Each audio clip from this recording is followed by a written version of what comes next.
केवल इन्हीं तहसीलदार के कार्यकाल में ये ऐसा हो रहा है।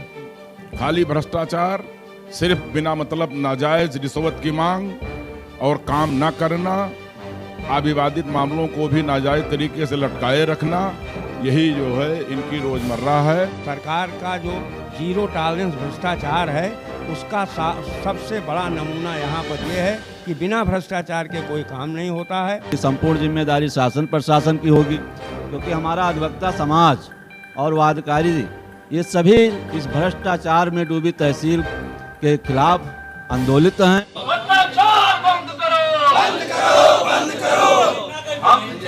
और ये भी यही आगे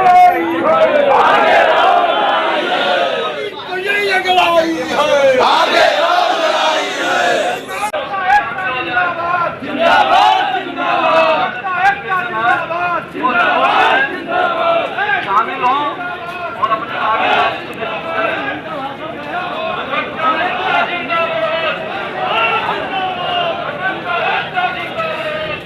नमस्कार, आदाब। मेरा नाम है फरहान आकिब खान और आप देख रहे हैं यूपी टाइम्स। इस वक्त मैं मौजूद हूं गोंडा कचहरी में और हमारे साथ मौजूद हैं कुछ वरिष्ठ अधिवक्ता, बार एसोसिएशन के उपाध्यक्ष और महामंत्री। अगर हम बात करें, पिछले एक हफ्ते से ज़्यादा हो गया है यहाँ अधिवक्ताओं की हड़ताल चल रही है, जिसका असर अब पूरे कचहरी में पड़ रहा है, आने जाने वाले लोगों पर पड़ रहा है। क्योंकि जो लोग यहाँ पर अपने काम को लेकर आते हैं तो उनका काम जो है वो रुक रहा है। और इस हड़ताल की वजह क्या है, क्यों ये पिछले एक हफ्ते से जारी है, यही जानने के लिए हम जुड़े हैं वरिष्ठ अधिवक्ताओं से। और क्या है पूरा मामला, हम जानने की कोशिश करते हैं। सर, क्या मामला है जो आप लोग हड़ताल कर रहे हैं? पिछले एक हफ्ते से ज़्यादा हो गया है। ये हम लोग तहसीलदार सदर के द्वारा भ्रष्टाचार के संबंध में हम लोग पिछले 21/6/2022 से हड़ताल पर चल रहे हैं। इसके लिए हमारे वरिष्ठ अधिवक्ताओं द्वारा एक प्रस्ताव दिया गया और जिसके उपलक्ष्य में एक मीटिंग हुई और मीटिंग के बाद में 21/6 से हम लोग आंदोलनरत हैं।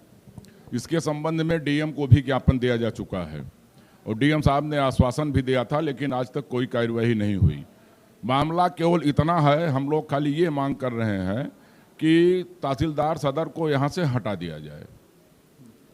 काम यहाँ केवल उन्हीं लोगों को होता है जो भूमाफिया हैं, प्रॉपर्टी डीलर हैं। आम अधिवक्ता, आम पब्लिक सब असंतुष्ट हैं इनसे, किसी का कोई काम नहीं होता। यहाँ तक कि एक 1.5 साल से नामांतरण के अविवादित मामले भी चल रहे हैं, उसमें कोई आदेश नहीं हो रहा है। नाजायज तरीके से खाली यह अड़ंगा लगाया जा रहा है कि किसी तरीके से काम न करना पड़े। यही कारण है हम लोग हड़ताल पर। तो ये जो तहसीलदार के खिलाफ आप लोग एक तरह का आंदोलन आप लोगों ने छेड़ा हुआ है, ये अगर हम तहसील की बात करते हैं, कचहरी की बात करते हैं, तो ये हमेशा से ऐसे रहा है? ये जो इस वक्त अभी मौजूदा तहसीलदार हैं उनके ही कार्यकाल में ऐसा माहौल देखने को? केवल इन्हीं तहसीलदार के कार्यकाल में ये ऐसा हो रहा है। खाली भ्रष्टाचार, सिर्फ बिना मतलब नाजायज रिश्वत की मांग और काम न करना, अविवादित मामलों को भी नाजायज तरीके से लटकाए रखना, यही जो है इनकी रोजमर्रा है। और इसीलिए संपूर्ण अधिवक्ता समाज सभी नाराज हैं इनसे, कोई काम ये नहीं करते हैं, इसीलिए हम लोग आंदोलन पर हैं। किन किन मामलों को लेकर अगर हम बात करें तो ज़्यादा समस्याएं आ रही हैं? जैसे जो एक प्रोसेसिंग का एक टाइम होता है कि इतने दिन में ये काम हो जाना चाहिए, तो अगर मान लेते हैं कि अगर दाखिल खारिज की अगर हम बात करते हैं तो 35 दिन से 40 दिन लगभग जो इसका समय है, ये कितना समय ले रहे हैं? ये तो एक 1.5 साल की फाइल पड़ी हुई है, 2-2 साल की फाइल पड़ी हुई है, उस पर कोई ऑर्डर ये नहीं कर रहे हैं। ये खाली वही कमी ढूंढ रहे हैं कि हमको काम न करना पड़े। जो भी राजस्व संहिता बनी है इसके लिए पूरी तरीके से उसकी अवहेलना कर रहे हैं। ये क्या है जो रिश्वत की भी अगर आपने बात की, किन लोगों से ये रिश्वत मांगते हैं, कैसी मांग करते हैं, कितनी तक की मांग? अब ये तो जैसा काम हो, ये तो ये देखते हैं कि ये कितने मामला, कितना जमीन कितना है, उस हिसाब से मांग करते हैं। लगता है कि ये खुद बैनामा किए। बताइए, एक आदमी बैनामा करता है जिसकी वो जमीन है, जिसका वो संक्रमणीय भूमिधर है, दूसरे को बेचता है, वो खरीदता है, वो कब्जा और दखल लेता है अपना, और उसके बाद खाली कागज में नामांतरण न होने पाए इसके लिए नामांतरण करने के लिए रिश्वत मांग रहे हैं, और कोई सीमा नहीं है इनकी। बीच में देखा गया था सदर विधायक भी आए थे और आप लोग जब आंदोलन कर रहे थे तो सुनवाई हुई थी, क्या हुआ उनके आने से? कोई अभी तक सुनवाई हुई? कोई सुनवाई नहीं हुई, क्या कह के गए? कोई फर्क नहीं। आश्वासन देकर गए थे कि हम देखेंगे इस मामले को, हटवाएंगे तहसीलदार को, लेकिन कोई कार्रवाई नहीं हुई अभी तक। जिलाधिकारी को भी आपने ज्ञापन? को भी हम लोगों ने ज्ञापन दिया है 21 को, उन्होंने भी आश्वासन दिया था, कोई काम नहीं किया, कोई आदेश नहीं किया, इनको बिल्कुल नहीं हटाया यहाँ से। और मैं तो ये मान रहा हूँ कि खाली यहाँ गोंडा मुख्यालय के अधिवक्ताओं के शराफत का नाजायज फायदा प्रशासन उठा रहा है। ये कहीं अगर दूसरे तहसील में, तहसील हेडक्वार्टर पर चले जाएं, ये बिल्कुल नहीं रह पाएंगे, एक दिन भी अधिवक्ता काम नहीं करेगा। ये पहले कर्नेलगंज में थे, वहाँ काफ़ी दिन तक अधिवक्ता कार्य से विरत रहे हैं और तब वहाँ से हटाए गए हैं। तो हम लोग बात करेंगे और भी वरिष्ठ अधिवक्ता हैं इनसे भी कि क्या है पूरा मामला और क्या कहना चाहेंगे इस पूरे मामले में। ये आंदोलन हम लोगों का अभी 21 जून से चल रहा है। देखिए, तहसील में कुछ ऐसे मुकदमे होते हैं जो जिसके क्षेत्राधिकार तहसीलदार को है, जो खास करके धारा 34, धारा 35 और धारा 38 के मामले में इनको रिपोर्ट देनी रहती है, धारा 80 के मामले में रिपोर्ट देनी रहती है। तमाम जो रिपोर्ट के मामले हैं, उस रिपोर्ट के मामले में ये एक एक प्रार्थना पत्र पर 8-8, 5-6 बार कोई पाल और कानूनगो के पास जाता है और फिर वो इतना, मतलब जैसे कहा जाता है, अवधि में कचवा देते हैं लोगों को कि वो काम बिल्कुल नहीं होता और सिर्फ वो पैसे के लिए है इनका। और इनको कानून ना पढ़ते हैं, ना कानून कुछ आता है। और वकील जब कानून बताता है तो हंसते हैं ये और मुस्कुरा करके उसके बारे में कोई जवाब नहीं देते हैं। हाई कोर्ट की रूलिंग, सुप्रीम कोर्ट की रूलिंग, बोर्ड की रूलिंग और उच्च अधिकारियों के जो आदेश हैं, उस आदेश का भी ये मखौल उड़ाते हैं। और सारे अधिवक्ता हर अविवादित फाइलों के बारे में उत्तर प्रदेश राजस्व संहिता में लिखा हुआ है कि 45 दिन में आदेश हो जाना चाहिए, लेकिन 45 क्या, 2-2 साल, 1.5 साल से फाइलें पड़ी हुई हैं। इनके यहाँ जाती हैं, ये वापस कर देते हैं, पेशकार गड्डी बना के ले जाता है, फिर वापस कर देता है। इस तरह से एक वकील एक फाइल में 500 रुपये से अधिक नहीं पाता है और उसको कम से कम 50 बार इनके पास दौड़ना पड़ता है। जनता का काम नहीं होता है, जबकि शासन का यह निर्देश है कि कोई डॉक्यूमेंट सीधे सब रजिस्ट्री कार्यालय से तहसील आवे और तहसील में दाखिल खारिज हो करके जनता को खतौनी दे दी जाए। एक भी खतौनी आज तक इन्होंने अपडेट करके जनता को नहीं दिया है। एक भी खतौनी अगर दिया हो तहसीलदार तो बतावें, जबकि नियम है कि दाखिल खारिज का आदेश करने के बाद खतौनी में इंदराज करा करके खतौनी उसको मुहैया कराई जाए। तो यहाँ खतौनी ही नहीं मिलती, आदेश ही नहीं होता है। और आप इनका मिसिल बंद देख लीजिए, आप इनके तमाम वो देख लीजिए, रिकॉर्ड देख लीजिए। ये सिर्फ एक विधा, ये बहुत पुरानी पूर्वजों के समय से चली आ रही है कि दाखिल खारिज के मुकदमों को अदम पैरवी में खारिज करके ये कोटा बना करके शासन को भेज देते हैं और शासन को भी बेवकूफ़ बनाते हैं। कोटा मतलब ये है, मुकदमे फैसले का मतलब ये है कि गुण दोष पे फैसला हो। एक भी मुकदमा फैसला ना करके आप मिसिलबंद उठा के देखिए, साक्ष्य के अभाव में सारे मुकदमे ये निरस्त करके और कोटा पूरा करते हैं। कोई भी मुकदमा गुण दोष पर निर्णित नहीं करते हैं। बाद में फिर बाज दायर आता है और बाज दायर लेकर के फिर अच्छा खासा पैसा लेकर के मुकदमे का निस्तारण करते हैं। और जो विवादित मुकदमे हैं उनमें 2-2, 3-3 बार बहस सुनते हैं और उसके बाद महीनों रखे रहते हैं। उसके बाद फिर पुनर्बहस में पत्रावली मजबूरन या तो कोई प्रार्थना पत्र या स्वयं भेज देते हैं। ये इनका रवैया है। इनका कार्य व्यवहार पूरी तरह से पूरे तहसील के अधिवक्ता, पूरे जिले के अधिवक्ता और पूरी जनता इनसे संतुष्ट है। ये सिर्फ इनका एक ही काम है, आए हैं वो भी देते हैं, क्या है क्या नहीं है। कोई कार्रवाई 1 हफ्ता हो गया नहीं हुआ। जिलाधिकारी से बड़ी उम्मीद थी हम लोगों की कि वो इनका ट्रांसफ़र कर देंगे 2-1 दिन में, लेकिन अभी तक इनका ट्रांसफ़र आप लोगों ने दिया है, ज्ञापन तो दिया है इनको, जिलाधिकारी को ज्ञापन दिया है और तमाम बड़े अधिकारियों तक बात अपनी पहुंचाई है है और रजिस्ट्री भी हमने बोर्ड को, शासन को पहुंचाई है, लेकिन कोई जुम्मिश नहीं है। सरकार का जो 0 टॉलरेंस भ्रष्टाचार है उसका सबसे बड़ा नमूना यहाँ पर यह है कि बिना भ्रष्टाचार के कोई काम नहीं होता है और कोई मतलब अंकुश नहीं है। 10-10 साल हो गए हैं, कोई मुआयना यहाँ नहीं हुआ। कमिश्नर के मुआयने की कोई रिपोर्ट नहीं, डीएम के मुआयने की कोई रिपोर्ट नहीं।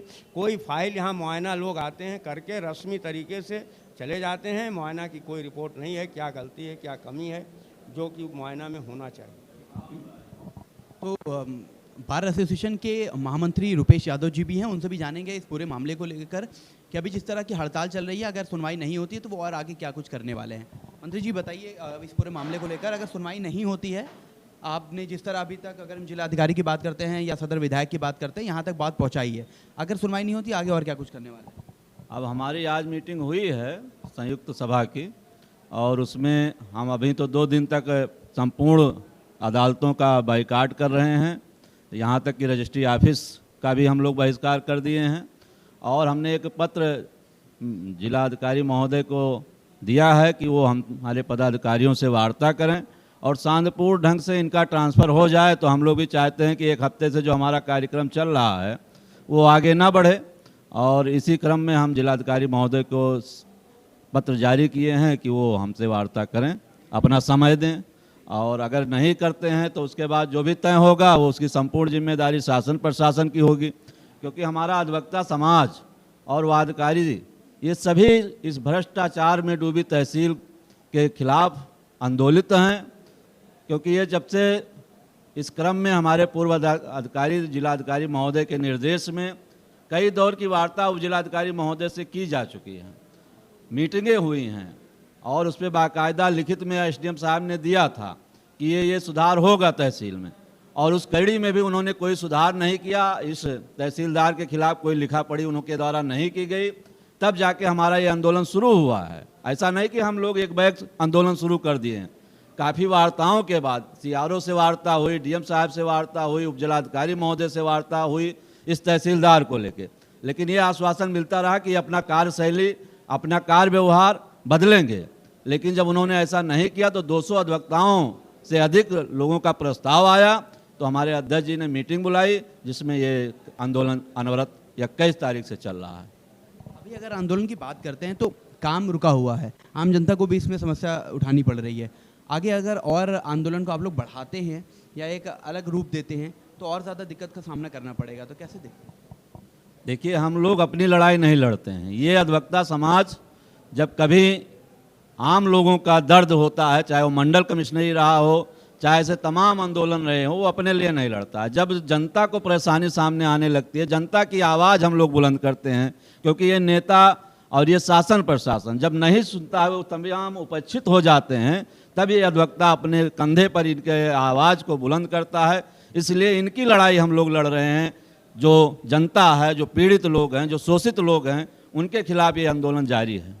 आपने जनता की बात की, हाल ही में कल ही अगर हम बात करें, देखा कि एक फौजी है जो बंगाल में उनकी पोस्टिंग है, और पिछले 14 साल से जब हमने बात की तो 14 सालों से बता रहे हैं वो यहाँ तहसील के राउंड मार रहे हैं, उनका काम नहीं हो रहा है, और लेखपाल ऐसी रिपोर्ट लगा रहा है, और जो अपर जिलाधिकारी जो भी हैं वो उनकी सुनवाई नहीं कर रहे हैं। तो जनता तो परेशान है ही, जो फौज में हमारे सैनिक हैं जो हमारी रक्षा करते हैं, और हम उनके लिए अच्छी अच्छी बातें करते हैं, लेकिन उनको 14 सालों तक ऐसे चक्कर लगवाना कैसे देखते हैं? ये बहुत दुखद प्रकरण है। अगर ऐसा है तो बहुत दुखद है, क्योंकि माननीय मुख्यमंत्री जी का हमने कल ही या परसों स्टेटमेंट सुना था कि बैनामे की जो प्रक्रिया होती है वो बहुत सुचारू रूप से सुधार रूप तक उनको जो बैनामा लेता है उसको तत्काल उसका नामांतरण हो जाना चाहिए। ऐसा उनका स्टेटमेंट हमने पढ़ा है, पेपरों में पढ़ा है, और टीवी के माध्यम से आप लोगों के माध्यम से हमको जानकारी हुई है। तो इसी तरीके के जब समस्याएं आती हैं, जो आम आदमी तो है ही है, जो सेना में वहाँ देश की सेवा कर रहे हैं, ऐसे तमाम लोग हैं जो सीनियर सिटीजन हैं, उनको वसीयत हो, वरासत हो, इसी तरीके से हरेसमेंट किया जाता है, रिपोर्टें गलत लगाई जाती हैं, 10-10 बरतवा उनको दौड़ाया जाता है। तो ये बहुत दुखद है। इसी सब को लेकर हम लोग आंदोलित हैं, और अगर हमारी आवाज़ प्रशासन शासन तक जाए और इनका तत्काल ट्रांसफ़र नहीं किया गया तो इसकी सारी संपूर्ण जिम्मेदारी शासन प्रशासन की होगी। क्योंकि हमारी आवाज़ सदर विधायक को हमने 25 तारीख को भी दिया था, उन्होंने भी आश्वासन दिया था, जिलाधिकारी को ज्ञापन दे चुके हैं, तमाम दौर की वार्ताएं हो चुकी हैं, तमाम लिखा पढ़ी की जा चुकी है। पता नहीं क्यों इनका क्या है कि इनका ट्रांसफ़र होने में इतना दिक्कत है, क्योंकि इनका शुरू से ही करने पे आएंगे, अधिकारियों के बीच में रहेंगे, इनकी कार्यशैली में सुधार होगा, लेकिन अभी तक इनकी कोई कार्यशैली में सुधार नहीं हुआ। अगर हम एक तहसीलदार की कार्यकाल की बात करते हैं तो शासन कितने कार्यकाल की एक जगह पर देता है? अब जिलाधिकारी चाहें तो इनका ट्रांसफ़र तत्काल किसी भी तहसील में हो सकता है, वो उनके स्तर की बात है। इसमें शासन भी ना भी चाहे तो जिलाधिकारी महोदय चाहें तो इनका ट्रांसफ़र किसी भी तहसील में करके दूसरे तहसीलदार को यहाँ पे बिठा सकते हैं। ये आंदोलन वकीलों का नहीं है, ये आंदोलन जनता का आंदोलन है। जब जनता का दर्द होता है, जनता के दर्द के लिए हम लोग विधि व्यवसायी हैं। उसकी आवाज़ को जब उसकी आवाज़ नहीं सुनी जाती है तब हम लोग आंदोलन करते हैं। ये जनता को तकलीफ़ है। 3-3 हज़ार फाइलें एक अदालतों पर पड़ी हैं, आर्डर नहीं कर रहे, अनकंटेस्टेड फाइलों का आर्डर नहीं कर रहे हैं।